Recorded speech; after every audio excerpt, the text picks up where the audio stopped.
Welcome, everyone. Let's just a little bit of time, a little bit of silence before we start.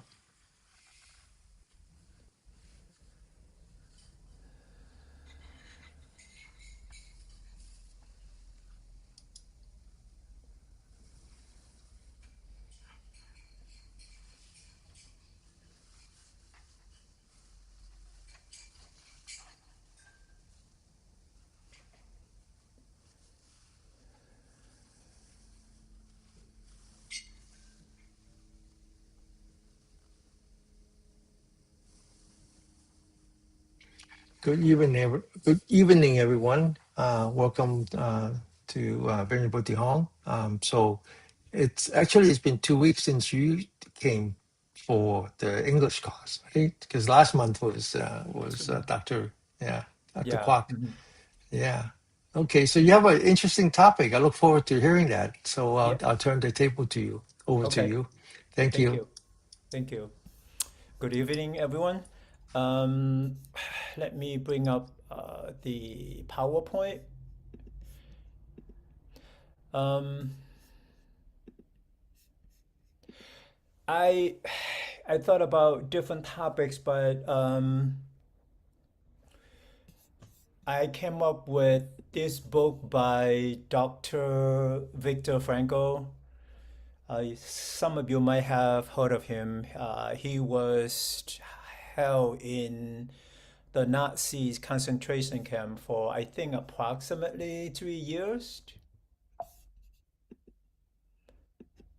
And he eventually became a psychiatrist. And he developed this thing called logotherapy, and I will explain. And again, because I'm not a clinician, so this is my disclaimer, okay? Most of the text here I quote from his book, but I will explain some of the issues, even for myself. Okay. Now, before I start the topic, I want to share with you guys this picture. This is a group picture of 16 guys, formerly incarcerated, that I invite to my house or my office on the last Sunday of December. Three brought their spouses, and there were two sponsors who came. Almost each one of these guys spent at least 20 years inside the prison. Some were LWAPs, but the majority were, served life sentences. I worked with literally every one of them. The guy with the head, he was a juvenile. He was only 16 or something when he was incarcerated. And after some, I think, 20 years, he was sent back to court because he was sent to adult court, which is now illegal. So, and I also went to court to testify on his behalf. And the judge ordered him released, and he was released within a week, and he has been out, I think, over 2 years. He is officially a dog trainer. So those were some of the pictures. If you guys have question about those, or the work that I do, just let Danny or myself know. But this is the first week of 2026. Usually people make New Year's resolutions. To be honest, I don't believe in it because most of the people, make New Year's resolution about health or losing weight, and those resolutions may last for a couple months and then they drop. But for those of you who are interested, ask yourself, okay, what is your purpose in life? What makes your life meaningful? Or is there something that you do that is meaningful to you and that you feel satisfied and fulfilled? When you feel satisfied and fulfilled, it does not necessarily mean happiness.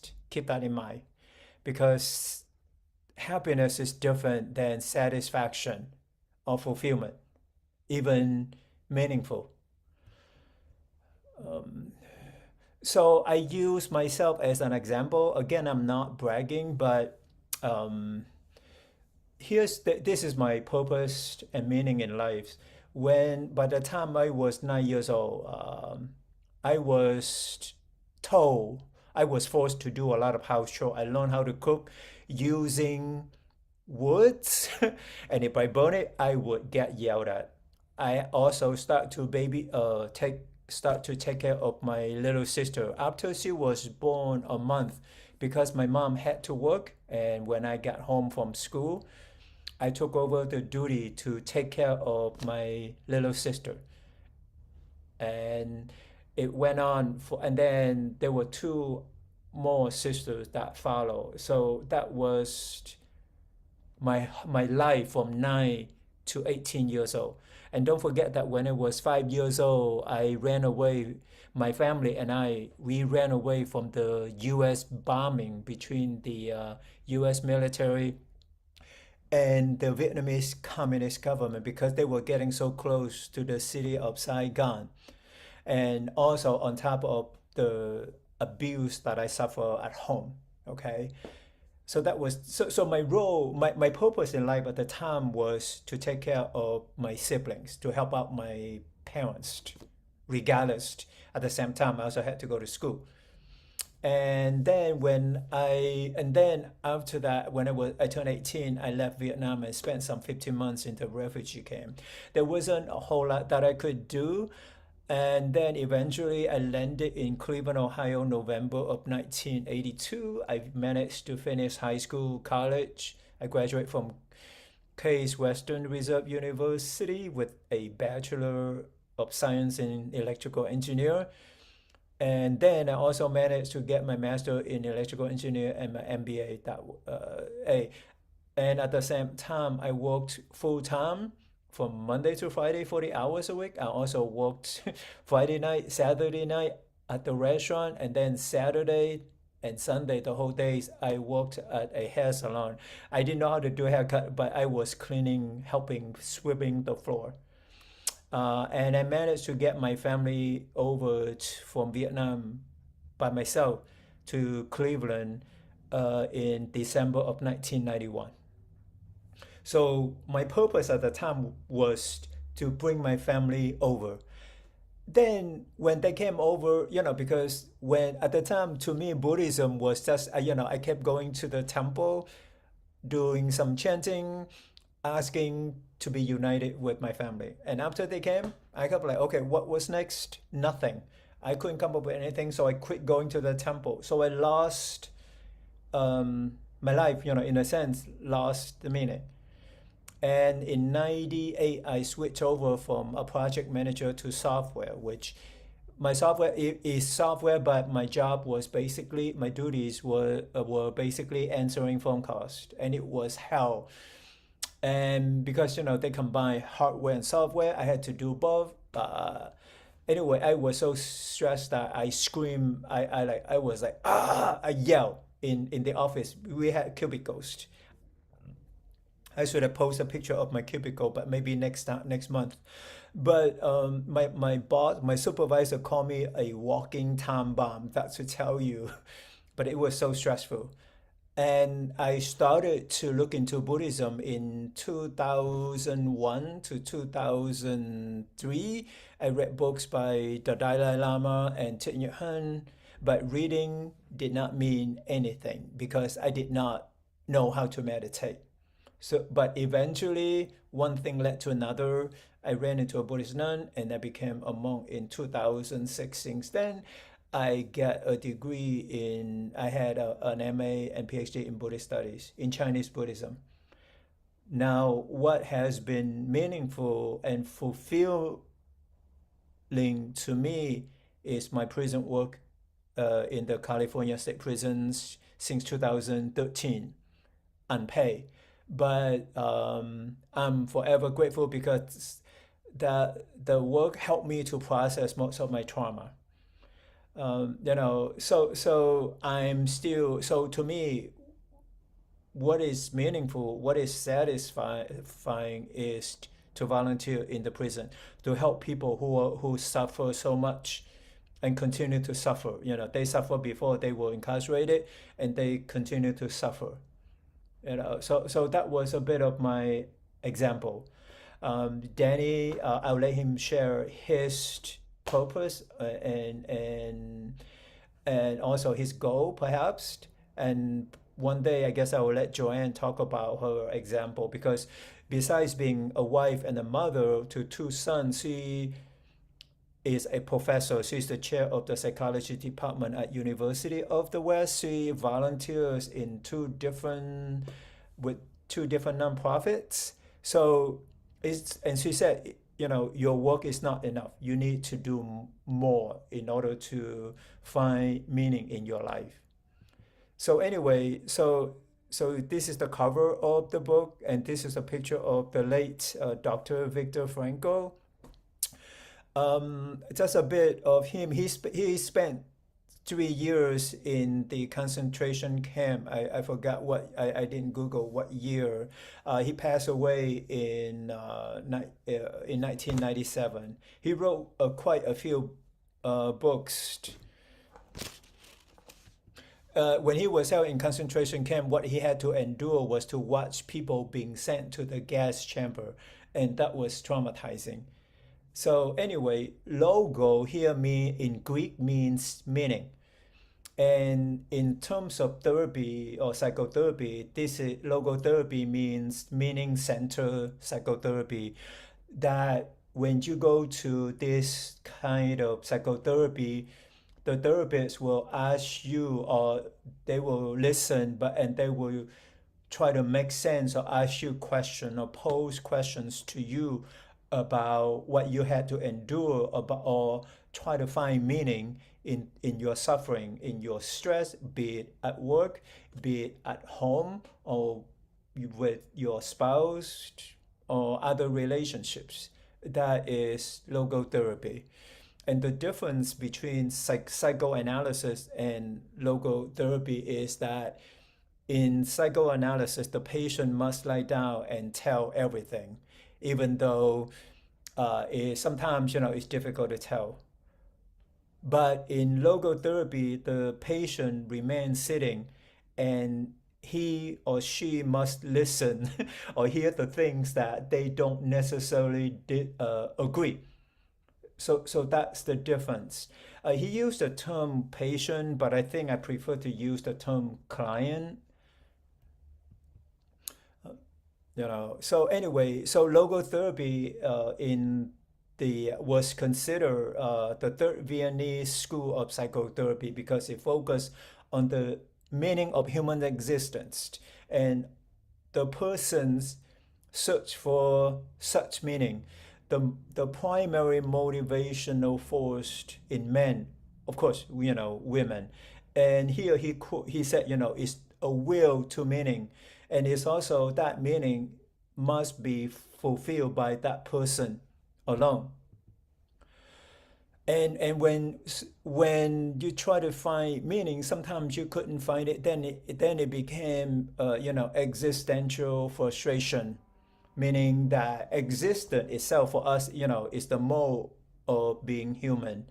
So you want to find the meaning of your existence, and how to find a concrete meaning in your personal existence.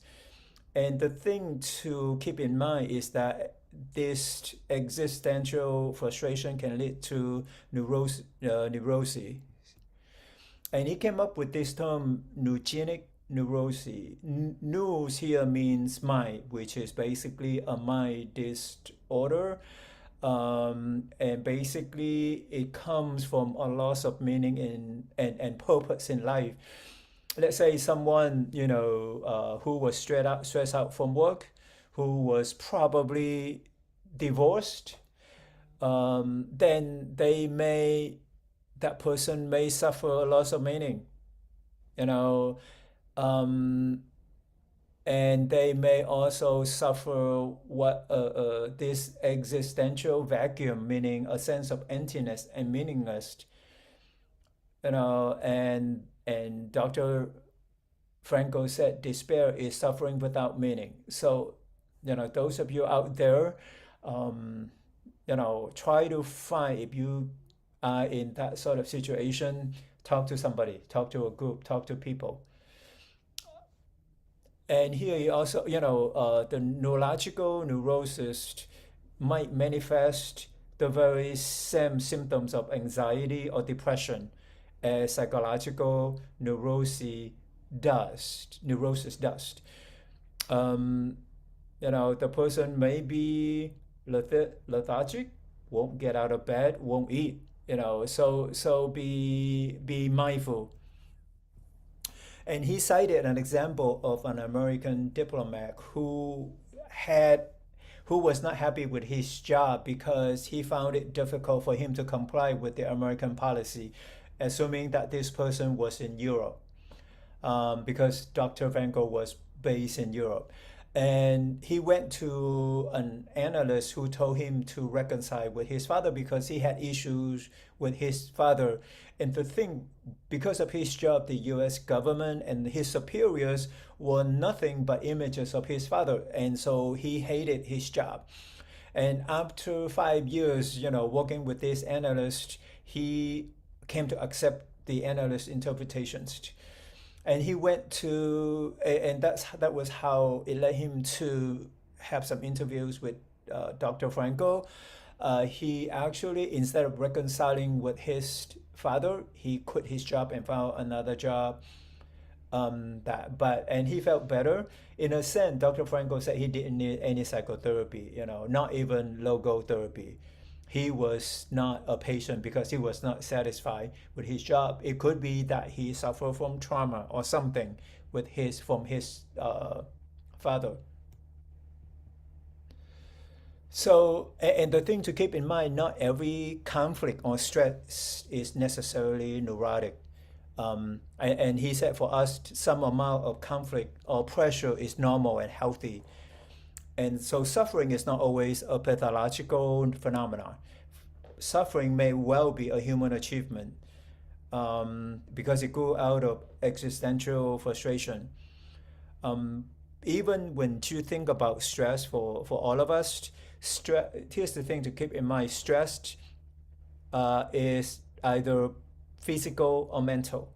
Physical stress, this is what I came up with a few months ago. I'm sure you guys know about this too. Let's say you had to run around trying to get things done, your body feels exhausted, but and you could fall asleep. But mental stress can be positive or negative. Mental stress has to do with learning, studying, reading, writing. You feel drained, but at least you learn and grow. Negative mental stress, you have to deal with difficult issues or toxic people. You feel mentally drained, but you cannot rest. You couldn't rest, you couldn't sleep. So whatever stress that you experienced, investigate. Or if you're not, sometimes when we are inside the box, when we're in the situation, we couldn't figure it out. So talk to somebody or try to step out of that role as a person, come out as a third person looking into your situation and see if you could objectively analyze your situation. So here logotherapy, he said, regards the assignment that of assisting the client to find meaning in life is an analytical process. It's similar, it resembles psychoanalysis. The thing is, attempt to make something conscious again, the potential meaning of his existence to be fulfilled, as well as his will to meaning. And it considers men, of course, or woman being whose main concern consists of fulfilling a meaning. So here I'm throwing out some questions for you guys to contemplate, right? If you ask yourself whether or not you are happy with your job, if not, why? Look at your work objectively? Or is it because of your job, or is it because of your family, or your relationships with your spouse, with your relatives, with your friends or co-workers? Sometimes it's not necessarily the job itself. For me, it was it was a job as well as the former co-workers. Um, so something to keep in mind. And if you are unhappy and stressful, can you find another job? Can you afford to quit? If you cannot afford to quit, then see if you could find some kind of meaning in your job, or inspiration, or something to cope with it, until you find the next job. Sometimes I know most of the people out there couldn't afford to quit, so I wouldn't advise you to quit.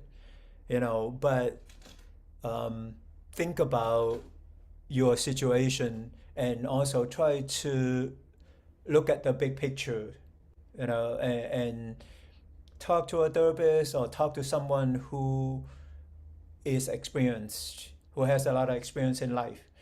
My situation is that because I have been volunteering in the prisons for more than 12 years now, I run into so many cases, hundreds of them. I can list quite a few about people inside, what happened to them before they were incarcerated. I still run into people who get into prison in their 60s and 70s. I had a guy that I met probably 3 months ago. He is 74. He got into prison 2023, I think, and he's supposed to be out in a couple months. And here's the thing, he has zero support, zero family. Um, the other thing that I want to also advise, and I think I'm going to stop here and we will meditate, is that no matter how stressed you are, how angry you are at someone, including your family, do not go get a gun. Please don't. I never had a gun, even though I guess more than 2 years ago, I had to endure my ex-neighbor who suffered mental illness. He came over to my house with wooden stick, or metal pipes. With I saw him with a gun, and the last straw was he held an AK, no, an AR-15 in front of my house, and that was the last straw that the cops arrested him. Otherwise, they wouldn't do anything because he was having mental illness. And everyone that I talked to kept telling me to just get a gun and then shoot him in the legs. I could not do it because as a monk, if I had some kind of any weapon with the intention to kill, automatically I would have to disrobe. I cannot, as a monk, I cannot have any weapon. Even the clothes that I wear cannot turn into weapon. No metal part in the clothes that I wear. So keep that in mind. I think I'd like to stop here, and then we meditate, and we can set aside some time for you guys to ask questions or participate. And then we will continue the rest of the presentation next month. Okay. So let's get started. Take your posture, whether you're sitting, lying down, or standing, or even walking, whatever posture that you take. Uh, Take your posture and take some deep breaths. Breathe in to your nose, all the way down to your belly, and breathe out from your belly through your mouth. Literally blow the air out. That's one way to release the tension in your body and to relax your body.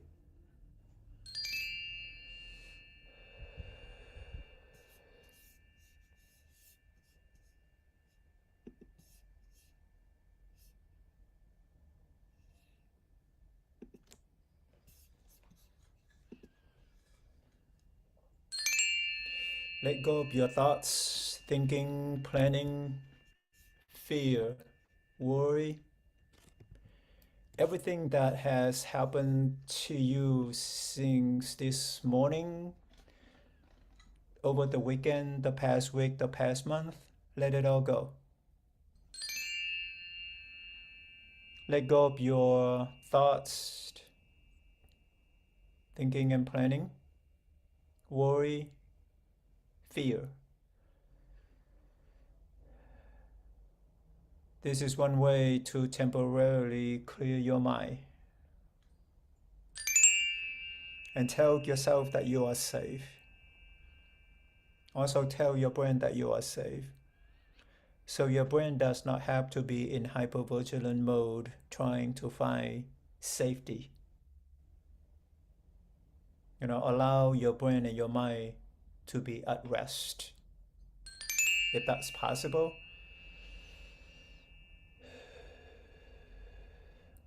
once you're done, then breathe normally through your nose.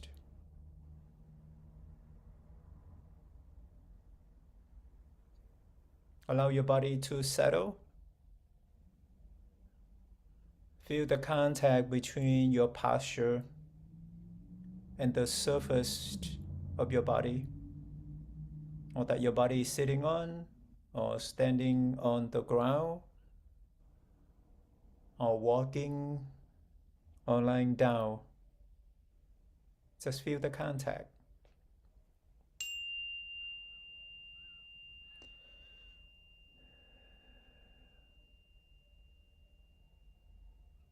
Start with a smile. Notice how you feel when you smile, and how that feeling gives rise to the physiological sensations in the body. Then see that the feeling, the sensations are fading away. Then see what you feel next without smiling. Or you can continue to smile.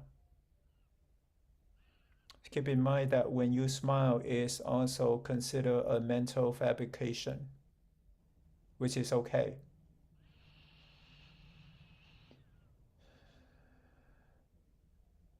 Then bring your attention to your breath. Focus on the breath, the in-breath and the out-breath. Follow it.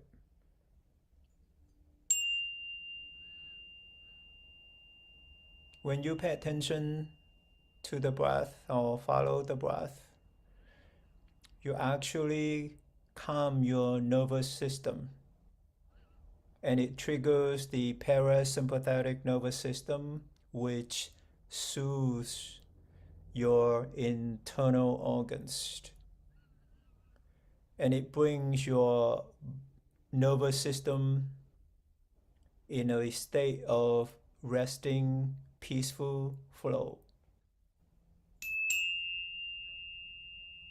On the other hand, when you get angry, then it triggers the sympathetic nervous system. Then it affects your internal organs. So try to breathe throughout the day. Take some time. You don't have to meditate. Just sit and breathe to calm your nervous system. And it can be very, very soothing and healing.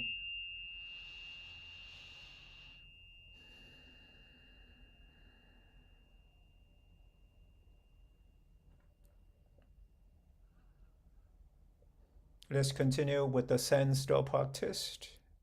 First, notice your environment, the space surrounding your body, and use your body to feel the room temperature, but not your mind to make any judgment. Basically, close the inner chatter.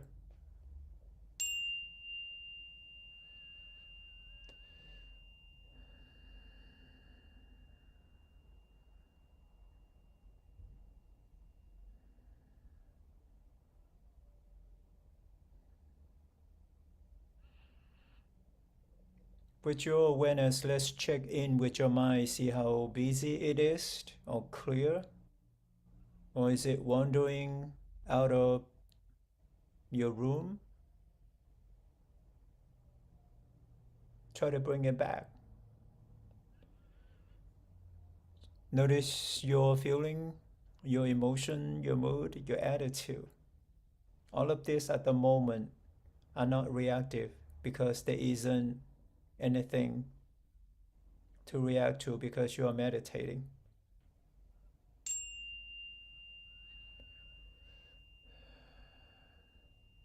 Notice what you can hear in each moment, whether you are reacting or letting it be.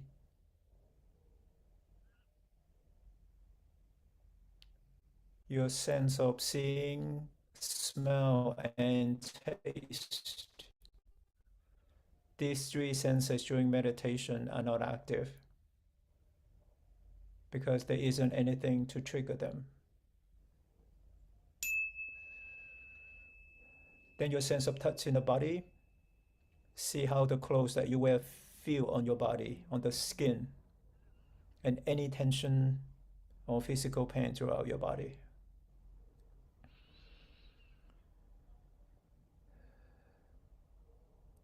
The sense your practice helps you to stay grounded and centered, that you can do anywhere, anytime, so that you don't get distracted easily or feel overwhelmed when you're being triggered.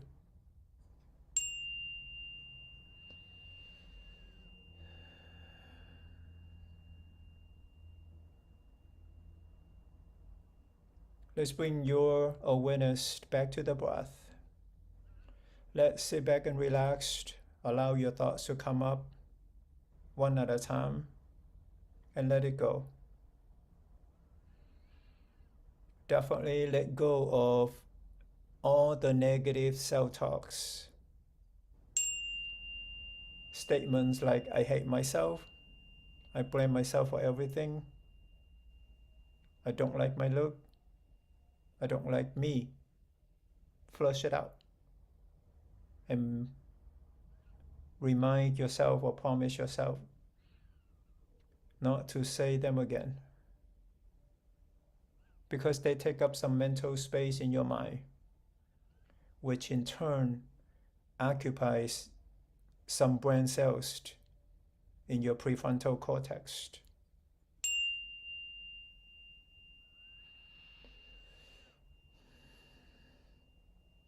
Anything that people did or said to you that was harmful, let that go. Let go of those people as well. Don't let them stay in your mind rent-free.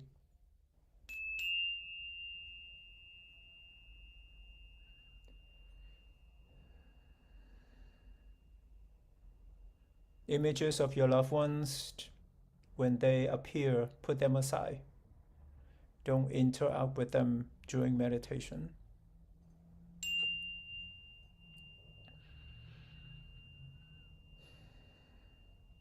Put aside all your planning, let go of fear and worry.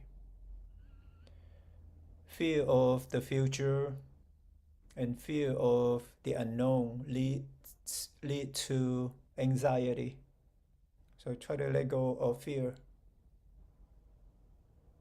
so that it does not cause or bring up any anxiety.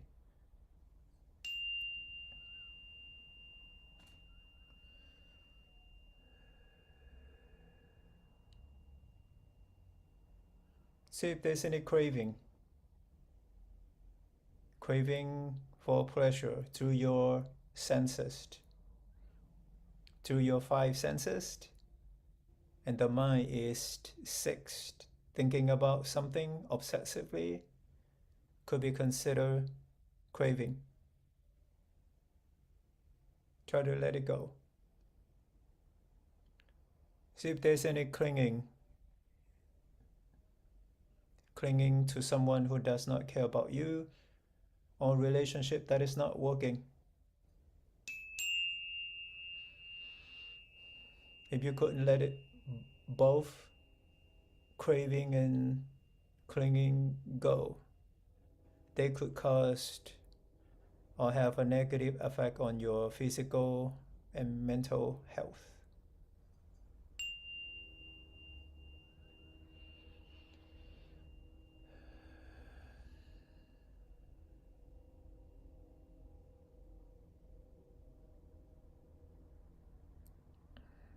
If you feel stressful, see what that stress is.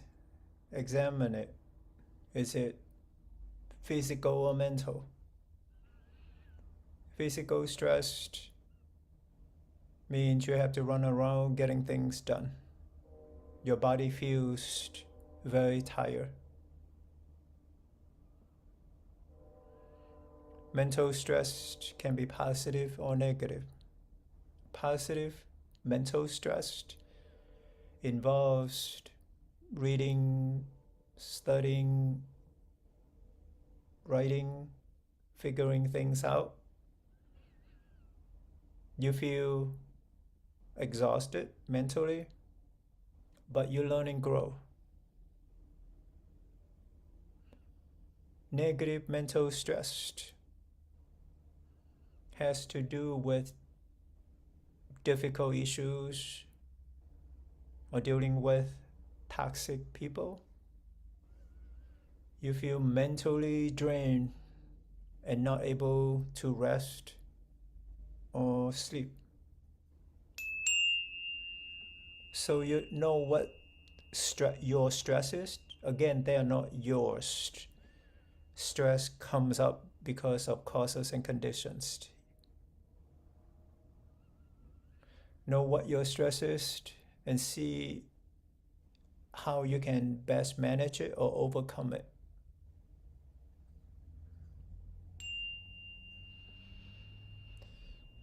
This is how you purify your conscious mind, just as you would clean your house, your room, your bed.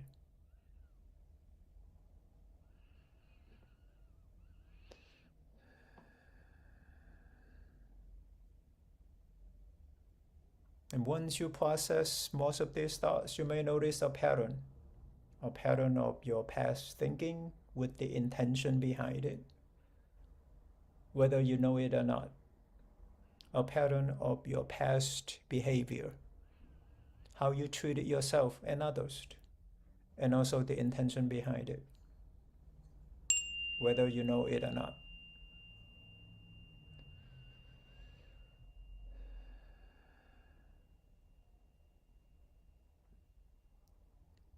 And this is what we call insight. You have a deeper understanding of your conscious mind.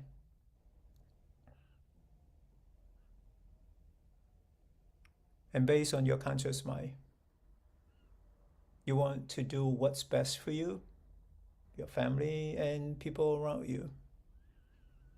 Then perhaps it can be considered that you become your own therapist. So be open, be honest with yourself, and be objective as you look at your conscious mind, look at your past, so that you can make better decisions that will affect your future.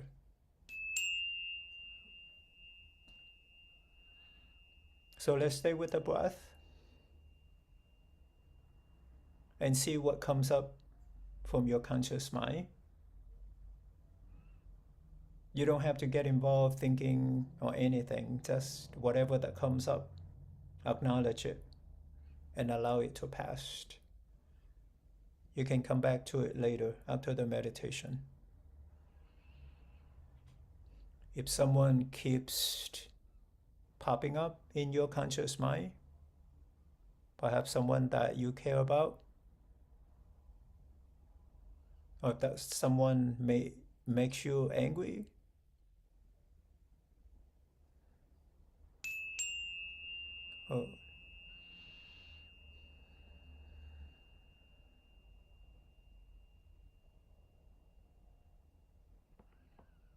or if you still feel stressful, Is it in the body? Or is it because of the thoughts or issues that keep popping up? These are the prompts that you can consider as you are sitting.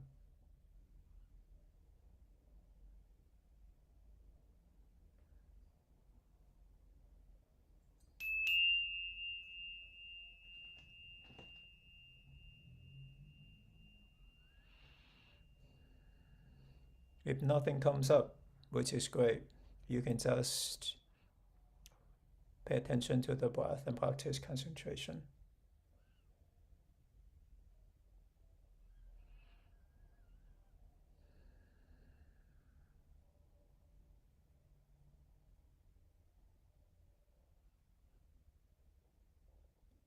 If certain memory that comes up from decades, from years ago or decades ago, then know that that memory comes from your unconscious mind. Try to see it for as it is, see if it affects your mental state of mind or your feeling. See if you can quickly analyze it and understand it and let it go. If not, it's okay. Put that aside. You can always come back to it later after the meditation.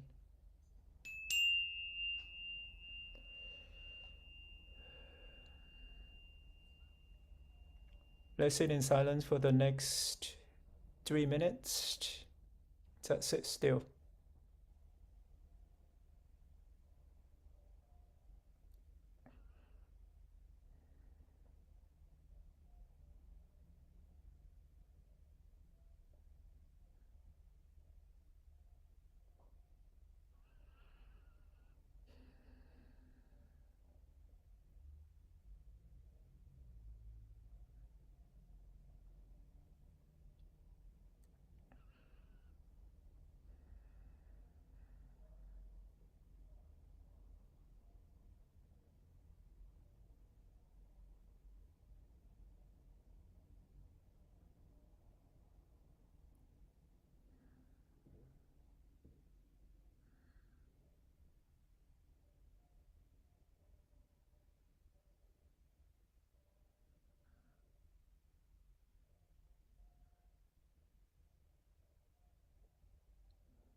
With your awareness, let's check in with your mind again, see how it is. Perhaps settled, clear, focused, less reactive, less judging, less wandering.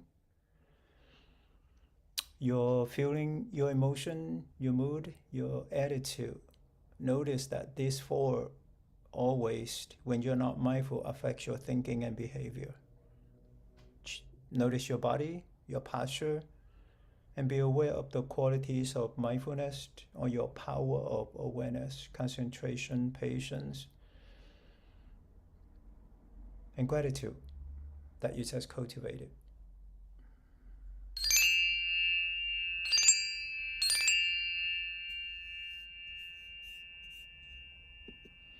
One thing that I forgot to mention when I use this book, the reason is that this book is approved by the Board of California Prison Parole Hearing. People inside the prison, when they have to appear in front of the board, they have to have insight, and they use this book. This is one of the many books that they have to use. So that's why I use this book. You know, the details are pretty easy to follow. I think that, you know, if you guys are interested, you can go ahead and get that book. But I will talk more about it next month in February. But that I hand it over to Danny, and let us know if you have any questions or comments. Thank you. Just want to quickly, you mentioned earlier when you showed the pictures of your friends, your Dharma brothers, Mhm. who have been released from prison, and then are now living a normal life. And you Mhm. said two things. You said these are LWAT, and so I just want to make sure that everyone understands what that means. Oh, LWAT is LWOL. yeah, LWAP means life without the possibility of parole.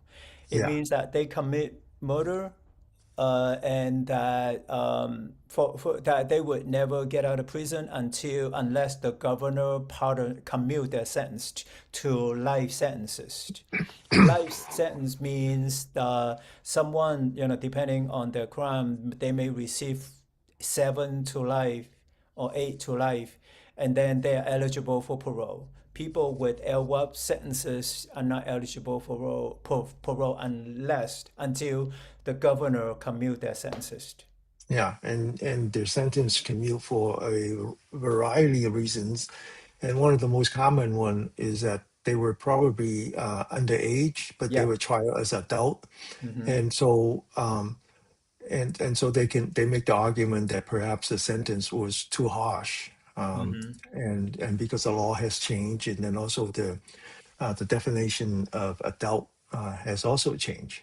It's not just that they're 18 years old Correct. anymore, Well, right? yeah, we remember from neuroscience, we used to think that 18 is an adult, you know. However, neuroscience has proven that our brain is not fully developed until 24 or 25. Yeah, So, you know, people usually behave immaturely or didn't understand the consequences. But the fact that people in their 50s and 60s still get sent to prison, that says a lot about, you know, folks with issues. yeah, yeah. I mean, at the minimum, we don't get to drink until we're 21. So definitely 18 is not necessarily the right border, right? It should be 24, you know, before they could drink. Mhm. I Yeah. would I would agree, you know. But Yeah, anyway. yeah, yeah. But still, I think people also perhaps need to understand that even if they were given a life sentence with the possibility of parole, usually they would give them a number like 25 to life, Hmm. meaning that 25 is the minimum time that they need to serve the sentence, and then they would be eligible for parole. But the key here is that they are eligible. That doesn't mean that they will be released, and it's Correct. very, very difficult Yeah. to even get the board to review your case. Hmm. And if you, for whatever reason, they decided that you had violation, during the time that you were Get more serving, years. that yeah, you get more years, or perhaps even get rejected Hmm. for review, Oh yeah, and it denied. could get denied. Yeah, and it could be very simple. It could just be argument. Like talking back to the guard. Hmm. Um, that kind of thing, right? Yeah. And then there are even cases, especially in California, when we had Republican governors, that they can actually get parole. They actually get approval Revoked. from the board because they actually had made the necessary changes, and that the board felt that they were no longer no longer pose harm to society. But then when it gets to the governor still would not sign it, and then that would be it. Keep in mind, this has been reported. Pete Wilson, who was the GOP governor, even Arnold Schwarzenegger, they have the lowest commutations and pardons. And again, Yeah, I'm not being political, just yeah. to show you this. You guys can Google it out there. Yeah, Yeah, it just, I think right now the elected official, especially the governors who might be aspired to be a presidential president. candidate Hmm. in the Yeah, future, the last thing they want is to have a mark like that, that someone yeah, they had released and committed crime again, right? hmm, Yeah. yeah. Hey, I think we do need to talk about these monks that are Sure. walking across the country. Hmm. I think that I just quickly collected some pictures from our Facebook. So for anyone who hasn't been paying attention and who might be interested, all you have to do is just search for Walk for peace. "Walk for Hmm. Peace." Hmm. So there's a bunch of monks, and they actually come from different countries. The one who's at the front apparently is a Vietnamese monk uh, who is American citizen, grew up in Fort Worth, Texas, and has been associated with a Vietnamese Vipassana center um, in Fort Worth, and I understand that he was ordained actually and practiced in Sri Lanka. And but before had renounced and became a monk, he was actually an engineer. So and there's just not that much known about him. But this group of monks, somewhere between 14 and 16, have been walking, and they're more than halfway through now. Their idea is that they would walk from Fort Worth all the way to Washington D.C. And so they started in Texas, and then they end up in Louisiana. From Louisiana, they cross Mississippi, and then from there they just now finished crossing Georgia, and then they just enter South Carolina. Now, what makes this group more distinctive than other people who have made the attempt is, number one, the head monk speaks very well English, and can express himself. But also, they have this dog Aloka. that has been a companion, Yeah, and his name is Aloka, and he's been walking with them.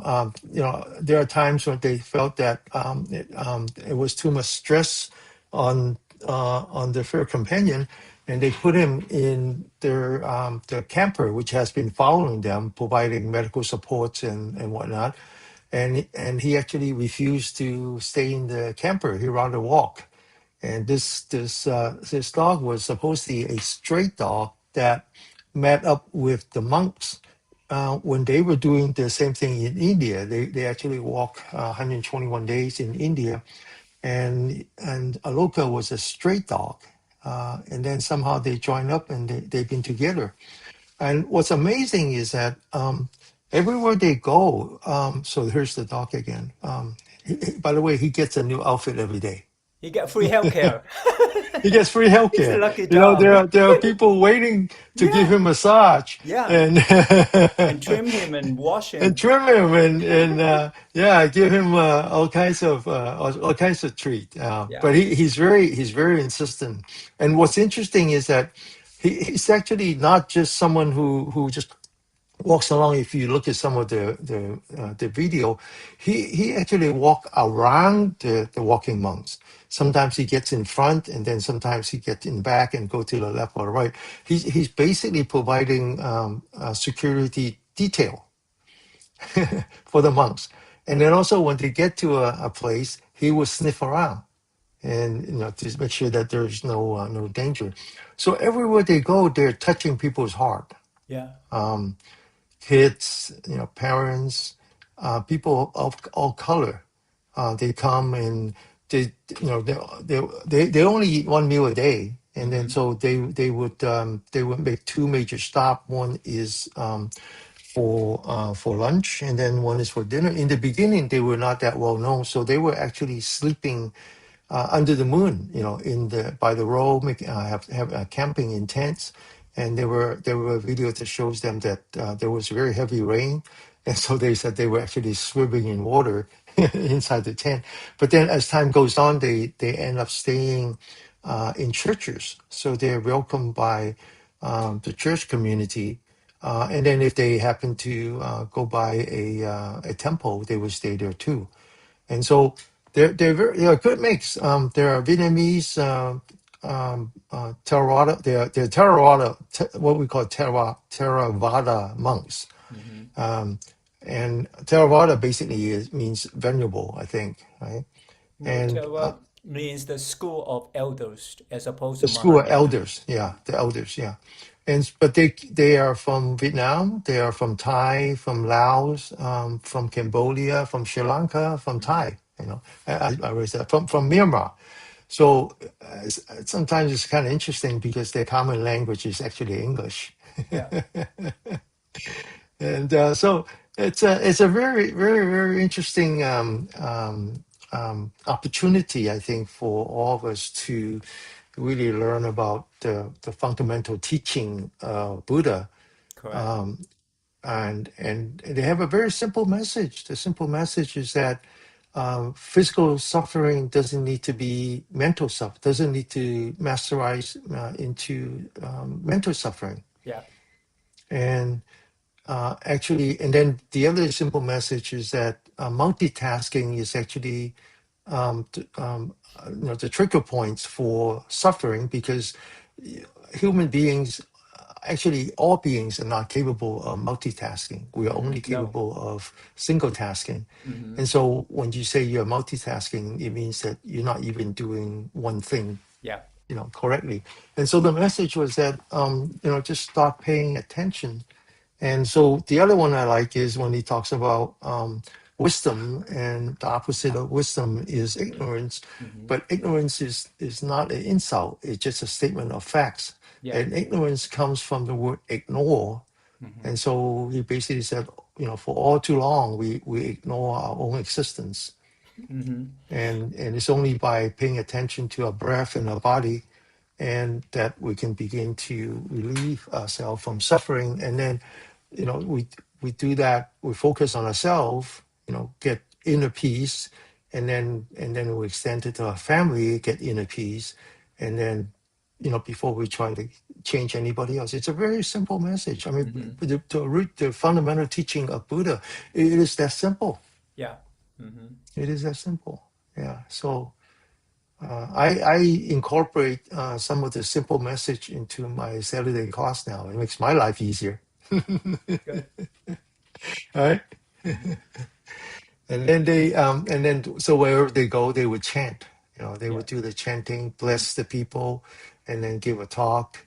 And also three of the group walks with barefoot Mm-hmm. still. It's going to be tough, getting Yeah. close to Washington. I can. And so he explained that they're not showing off. They're Yeah. not trying to show off anything, but they just said that this is their practice. It's really Correct. how they stay mindful, and by staying mindful, they refrain the physical suffering from deteriorating into mental suffering. Mm-hmm. You know, Yeah. and so for those, again, for those of you who are listening, and if you haven't heard about these monks, then you should definitely, if you have a Facebook page, it's the easiest, and just search for Walk for Peace. They also have people write all kinds of song, all kinds of music, Yeah. because they're so touched by it. They're like songs about the dog, songs about the monk. Yeah. Yeah. And then they interview the people. People have very simple message, and a lot of them are people of color, and are church going. Mm-hmm. And I think I cannot help but to think that, a couple of years back, maybe a year back, you were talking about Tina Turner. Mm-hmm. And I think, Tina Turner might have influence on all these people. And Yeah. I think that the most important message from Tina Turner is that Buddhism does not conflict with their own religion. No. No. Yeah. If anything, That's it, right. it enhances. Yeah. Yeah. Mm-hmm. Yeah. So anyway, thank you for today. So I'll sign off first. Thank you, everyone.